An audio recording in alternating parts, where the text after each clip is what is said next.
Oh, here we go. Contact! Yeah. Contact, Murph. Yeah. He's blocking me! That's blocked the whole of pit lane. Block the lane, guys. Blocked the They whole heads lane. it. Move the son of a bitch! Coulthard is stuck as well. It is chaos in here. Find out the answer to that in a moment when the big guns come out. Hi everyone, welcome back to episode 2 of Supercars Talk. Today we've got the wrap up of the Adelaide 500, Superloop 500, and also a race preview of the Melbourne GP. Alright, so last weekend saw the race, Adelaide Superloop 500. We had our race winners, we had some incidents, so we're going to look at all that in detail now and discuss also at the end of this episode the upcoming race at the Melbourne Grand Prix, Formula 1 Grand Prix. So Dave, if you want to take us over what happened and a bit of a rundown. The DJR Team Penske cars did pretty well. Fabian qualified on pole on Saturday. Didn't make the best of starts. Even jumped it and somehow lost 3 positions off the start. Scotty had a great start and basically just went on to win. It was a pretty straightforward day for him. Yeah, it was pretty. It was a pretty good debut from the Mustang. A lot of people in the comments of the last video were wondering how the Mustang was going to go. A lot of people out there in socials were wondering if the Mustang would fall off the cliff or if it would be a long time for that team to get back up. But yeah, I think what you've also seen there with the Mustang's great debut is that good teams win races, and DJR Team Penske know what they're doing. So even though it is a brand new car, those guys have the tech data. They know exactly what they're doing, and we saw a great result with a clean sweep of the race win. So I think that probably the key is that it's not really a new car, it's just a new aerodynamic package. A bit like with the ZB coming out last year, it was all the cars are the same underneath. yeah. So it's just, a new skin on it. Yeah, I mean, there's slight differences with, centre of gravity and where the weight sits, and everyone's sort of challenged with the shock changes and things like that. So, yeah, like I say, I mean, just in case anyone doesn't know about the Supercars series and they're loyal to badges, Ford, Holden, Nissan, the chassis that this fiberglass or carbon fiber or whatever steel panels sit on is exactly the same, whether it's a Ford, Holden or Nissan. They do have different engines in them, granted, but they have everything from the firewall back in terms of running gear is controlled. So they run a controlled transaxle, the same running gear. Different engines across a few makes, but the body panels, they try to get pretty much parity through aerodynamics through them, but the actual chassis, so all the bars and all the metalwork, is exactly the same car to car. So underneath the skin, they're pretty much the same. So we had Scotty win. That was really good. Triple Eights were okay. They're always going to be competitive, but they were just a little bit off the mark. They're probably at 5% down on where they probably want to be. Yeah, they weren't really happy with their results, so probably they thought they had a bit of luck involved to get their results. They didn't have the ultimate pace of DJR, but and probably there was a couple of other guys that were faster, but through crashes and stupid mistakes didn't get the results they wanted. Yeah, so I mean, going through some of the other teams and that, so I mean, if we look at who had the best weekend, it's probably obviously Scotty who won both, but in terms of a racer or a team that had a really good surprising sort of result based on where they qualified or come through the pack, for me is probably the guy that I'm looking at this year, Mark Winterbottom, especially on the Sunday. So had a power steering failure which kept them out of qualifying for the race on Sunday, which means they started at the back of the grid, so 24th position, and they come through the field and finish 6th. So for a brand new team with a new car, new engineer, new driver, they go from back of the grid to 6th. And for me, that the most interesting thing for that was he's in Wincup's car, and Whincup was closing in that end stage that Sunday race, and he held him to position for about the last 10 laps. Yeah, that's got to be pretty. It'd be pretty. They'd take a lot out of that, I think, the guys from Team 18 from Melbourne Racing. So they did a really great job. Probably helped a bit because they didn't do qualifying, so they had green tyres for every stint. But when you think most of the guys, once you qualified, you've only got 2 or 3 laps on the tyres anyway. So it just gives you a little bit of an advantage out of the pits. But yeah, they really well to come from the back of the grid, especially considering where that team was last year. Yeah. I mean, and that's with the hardware they had last year and the driving talent they had there. if they were 24th last year, they probably would have ended up 17th for the race. Or in the wall. Yeah, 17th or 18th or in the wall for the race. So really, I mean, to go from 24th to 6th is a mammoth effort. So for me, that was sort of one of the drives of the weekend. I think in terms of teams that didn't have a lot of luck, it has to be for me Tickford. So they had, on the Saturday, you had Cam Waters had the cool suit failure and was basically put him in the pits for most of the race. So very fair, I don't think. Yeah, I mean, I understand in this day and age, the duty of care and the occupational health and safety, things that are around that, to say that if you have a cool suit failure, you have to come and the cool suit has to run. You cannot run a race without the cool suit running. But like what Cam was saying, he's a young guy, he's really well conditioned, and he did not feel fatigued or hot at all. And he said he would have felt it would have been fairer for him to make the decision. But the problem is, though, you got like Bathurst last year where they were letting Dave make the decision and he was in no position to make the decision. So I think that's where it's come that the driver doesn't make the decision now. Yeah, and I sort of do actually agree with that. I mean, you have a look at Dave where he was just saying, no, I'm right. But the thing is, when you get that dehydrated, your brain just stops working and you stop making rational decisions. So, yeah, I agree to a point, definitely. So, I mean, yes, it's a tough one, and it really impacted his race, obviously. And so the other part of Tickford with their bad luck, Lee Holdsworth, I don't know if it's bad luck or just average driving, but he seemed to cause an accident with no one else around 3 or 4, definitely twice in the same corner. And poor Pye ended up ploughing into the back of him and ruined his race. Yeah, so I mean, call it bad luck or whatever again, but I mean, they were on for, I mean, withstanding those two incidents, you know, that those cars, and this is where I see that the Mustang may actually be a bit of an improvement on last year, because Tickford seemed to have come from here to here all of a sudden. I wonder if that's got a bit to do with the twin spring though as well. Yeah, because they really struggled the last couple of years, and to make a jump like that, I think might be something in the engineering. Yeah. I mean, they must have made some change in the off season to how the car's set up or how they're operating, because traditionally they've done well at Adelaide. Seems teams, no matter what they are and where they are, they always have good.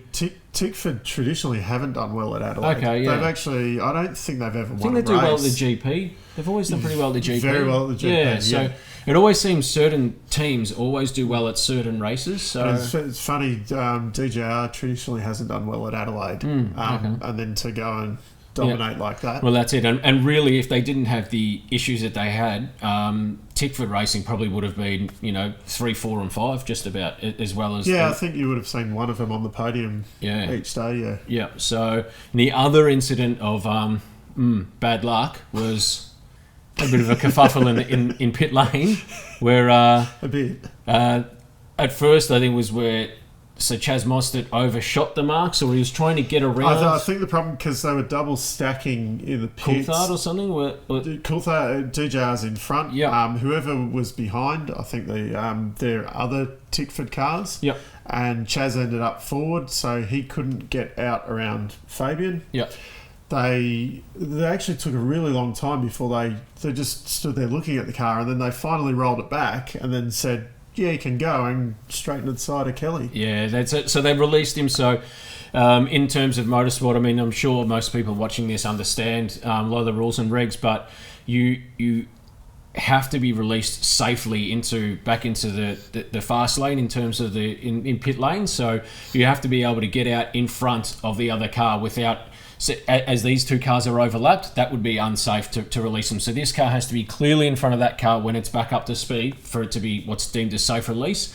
And unsafe release is anywhere where these cars can come into contact. Now, they did actually change the rule. I think you're allowed a little bit bump. Of touching, but not where you punch, if there's overlap. Yeah, and we've seen cars driving like this to a stern down pit lane in previous years and things too, where they've just well, with people trying to change tyres. Exactly. I mean, but this is the thing, and this is what races do. So races will push to the letter of the law to ensure that the person they feel is impeding them is within no shadow of a doubt in race control's eyes to have made a major mistake, which is we ended up seeing Moster get rotated. So there's been a hell of a lot of conversation on this on social media. Instantly, as soon as the incident happened, social media blew up over how much they hate Rick Kelly, and Rick Kelly was to blame. So hate Lance fans. Yeah, probably. Yeah. Of course. Well, I mean, yeah. It was only 13 years ago. No one ever forgets about that.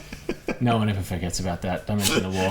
So, without a shadow of doubt, the guys from Tickford, not Traz Mostert, he's just the guy. They can't see in these cars. They've got wraparound seats. They can't see anything. They're relying on the guy in their ear to say go. So he's gone because that guy's basically saying it's like the stop go guy at the your local roadworks. He tells you when to stop or go. And the guy's gone, yeah, go for it, you're clear. And he's gone straight out into the path of young little boy Rick Kelly. He's one of the oldest now. Is he? Yeah. He's the most experienced driver in the field. Oh, fair enough. Okay. Well, he has got that cool header. Spends a lot of time on that. Oh, no doubt. So what happened is, and this is what happens a lot with these races, what you were saying there, Dave, they're allowed a little bit of contact. What the racers will do to exacerbate that contact is just plough into that car. They will never touch the brake pedal. They will never let off the accelerator to make sure that car's got a little bit of room to get in.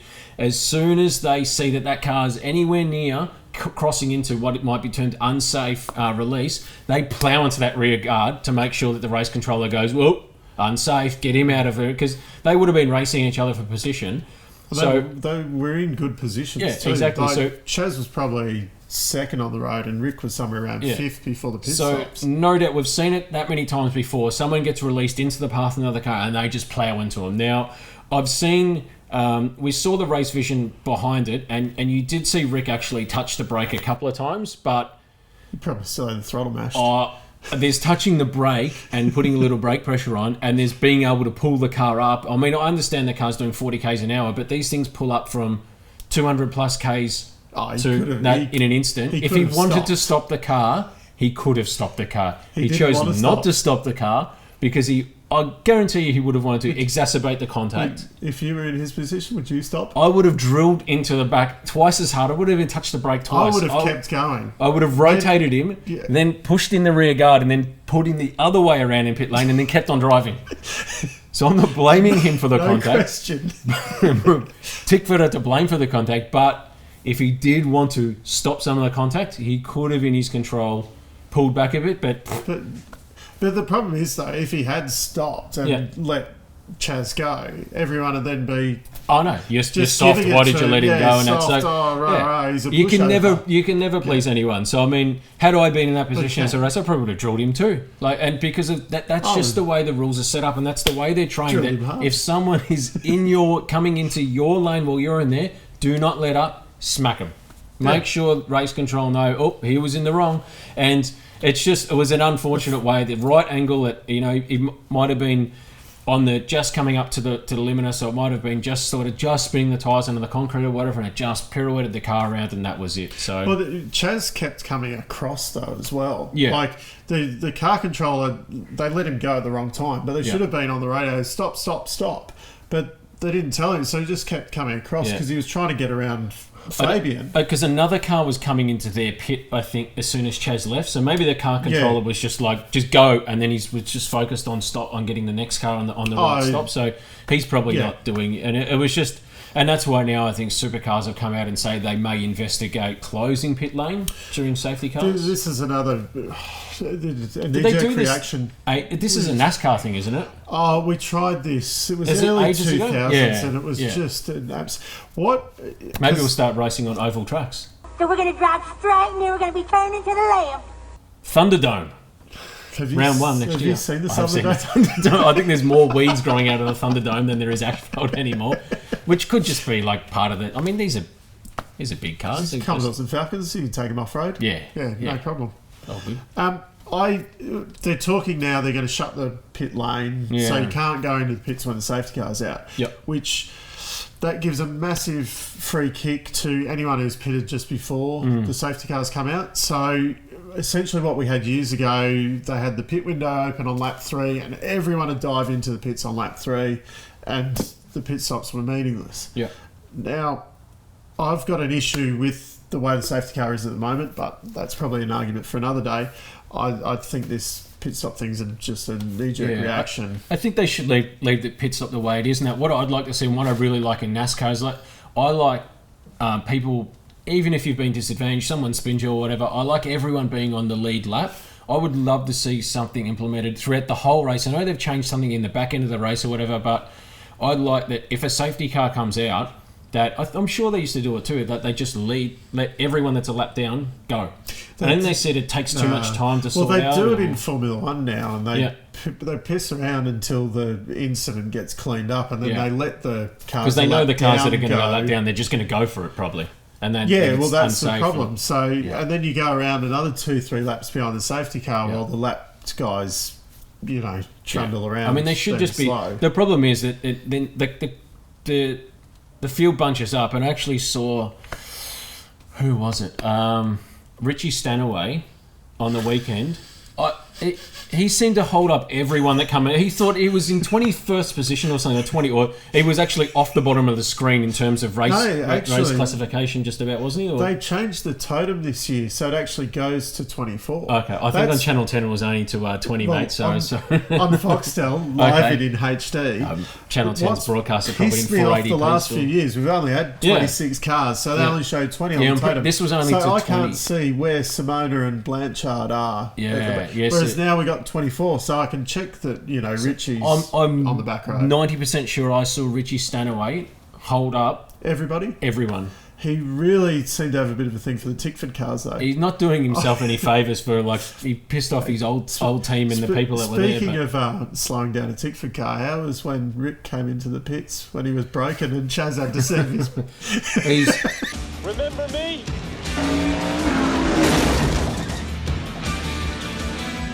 Everyone knows wipe off 5 and speed kills, and Rick Kelly was just being a safe driver. It's a tight turn. There's a lot of people in pit lane, mate. You have speed to pause kills for a bit, Speed kills. He just wiped off 5. I think he wiped off 15. He just trundled down pit lane at... I would have just reefed on the handbrake and got out and walked off. He pretty much did. He just, and I think Chaz knew that he was going to do it. He brake checked him. Like it was. I mean, if it was, I was expecting it to Chaz's in-car footage to show up on Dashcams Australia February wrap-up. We need Ingle back because Ingle would have probably just turned him around. True. And then Scafey would be throwing the helmet back at him again, pulling it out. Yeah, I missed Ingle on the telecast too. Really? Do you see that on your free-to-air? Some pleb. They pull some Channel 10 pull some personality of some stupid reality show that no one's ever heard of, probably to host it. Probably someone from Gogglebox will be hosting it to the Grand Prix. So didn't really pay much attention to it, to be honest. I think it was Crompton, and I think they take the I think it was, you get they the take the Foxtel, which is so Crompton and Scaife. Yeah, but then we get Lowndes and Scaife. Oh, okay. Talking afterwards. Oh. It used to be Ingle and Scaife. Don't really see a big loss there, to be honest, but Ingle's good. Ingle would fight with Scaife. I used to watch it back when they first went to Foxtel. I had Foxtel and I watched it, and their banter was really good in that. But I don't know if Craig's a bit more vanilla. A lot more vanilla. He wasn't actually biased though, like the rest of the country team. It seems that way. You see that in footballers too. When they retire, they almost go out of their way to be a bit more subjective and a bit more like, I'm going to give a really strong opinion on my own people and that too, so people know I'm not biased. And they almost go too far the other way. It's like, and then definitely doesn't. You almost know it's like, pull up, mate. We know you're full of crap. We know your entire career was devoted to those people, and now you're sort of, mate. No.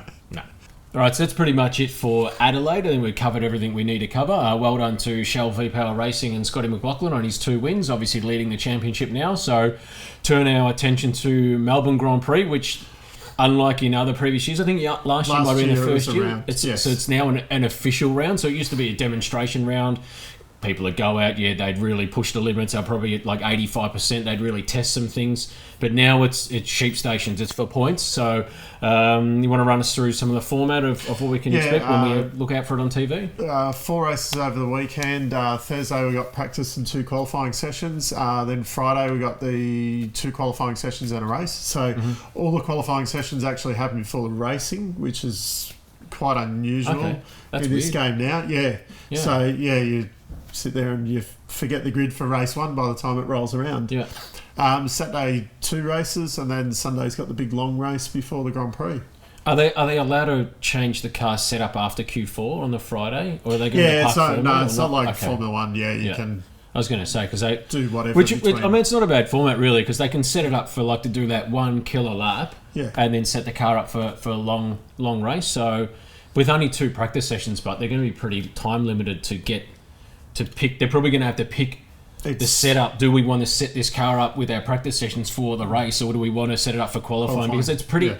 These cars are pretty tight around Albert Park, from what I remember. It's pretty difficult to pass around there. So it's surprising though, because it is a big wide track. It doesn't seem to be a lot of passing down there. So you know, the guys who probably put a lot more effort in the practice sessions to qualify in the front end of the field, they're probably almost guarantee themselves to finish in the top 10. Versus if you go, I'm just going to go for a good race run and qualify out of the top 10. You're gonna cost yourself a bit. So that's pretty good. What else have we got to cover? Obviously, DJR Team Penske went well there last year. Tickford usually goes well there, and 888. So I expect hopefully Tickford can not trip over themselves this time and actually have some good results. So how many times is there going to be some kind of drinking game when watching the Grand Prix coverage for how many times the word parity is mentioned, and how many times someone goes up to Roland Dane to try and get a comment on, is this fair? Get started on.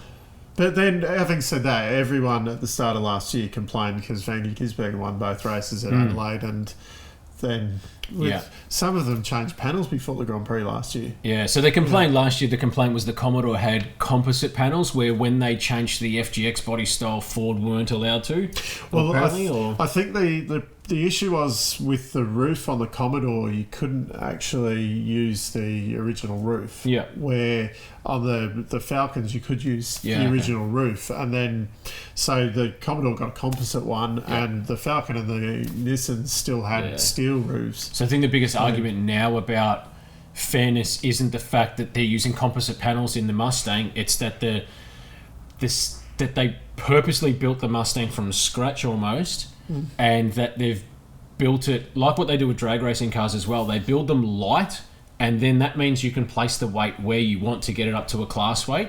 And that can have a lot of benefits. So in drag racing, what you'll see is guys will actually build a car underneath. So if a class weight says 2,100 pounds, they'll build a car to 2,000 pounds, and then based on track conditions, they'll shift the weight to where they want the weight to be to best get either put weight over the nose to keep the nose down, or put it on their back to add more traction. What they're saying in the Mustang is essentially that they've been able to build the car light and place extra weight ballast where they want it. And that seems to be the argument now. It's not so much that they've got a sleeker roofline or a composite panel issue. It's the fact that they're able to play with the centre of gravity in that car based on them able to place the weight where they want. So how they get around that is going to be a really interesting one. They did reduce the minimum weight this year as well to try and minimise the amount of ballast people had. Yep. But obviously certain teams have got more ballast than others. Yep. It's probably one of the biggest differences between the teams at the moment, I'd say. All right, so your pick for the race, who's going to win? I think Coulthard, maybe. He's traditionally gone very well at the Grand Prix. He definitely had the speed over the weekend. He may as well have been driving for Tickford, the way he kind of tripped over himself and had a few pit issues and things like that. I think with those kind of ironed out, he's probably got the measure of Scotty around there. Yep. I don't know, and I don't care. Okay. How about that? I watch them all. I don't really follow races. I watch the series, but whatever. I'll watch it probably. Actually, no, I won't. I'll be watching real racing at the Sydney Jamboree. Sport compact racing at its finest. Watch it, or is it on Channel 10? Should be It's on on both. both. Grand Prix is a big sign, so it won't be on. It won't just be on channel. It won't just be on Fox. It'll be on Channel 10 for sure. And how much they show of the V8s and that, but yeah, I'll be at Sydney covering Sydney Jamboree, so I can't wait. Sport Compact's finest. I think that about does it for this episode. We'll be back next week to wrap up the Grand Prix race. Yep. And the week preview for Simmons when Simmons plays. 2 weeks after. Oh, so many They races. just keep coming thick and fast at the moment, don't So they? Yeah. we'll have to get It's a great time of year. We'll have to review the technical changes of that somewhere in between as well. So we'll try and get to that as an extra episode, bonus one between the GP review and the Simmons Played episode 2. So until then, see you in the comments.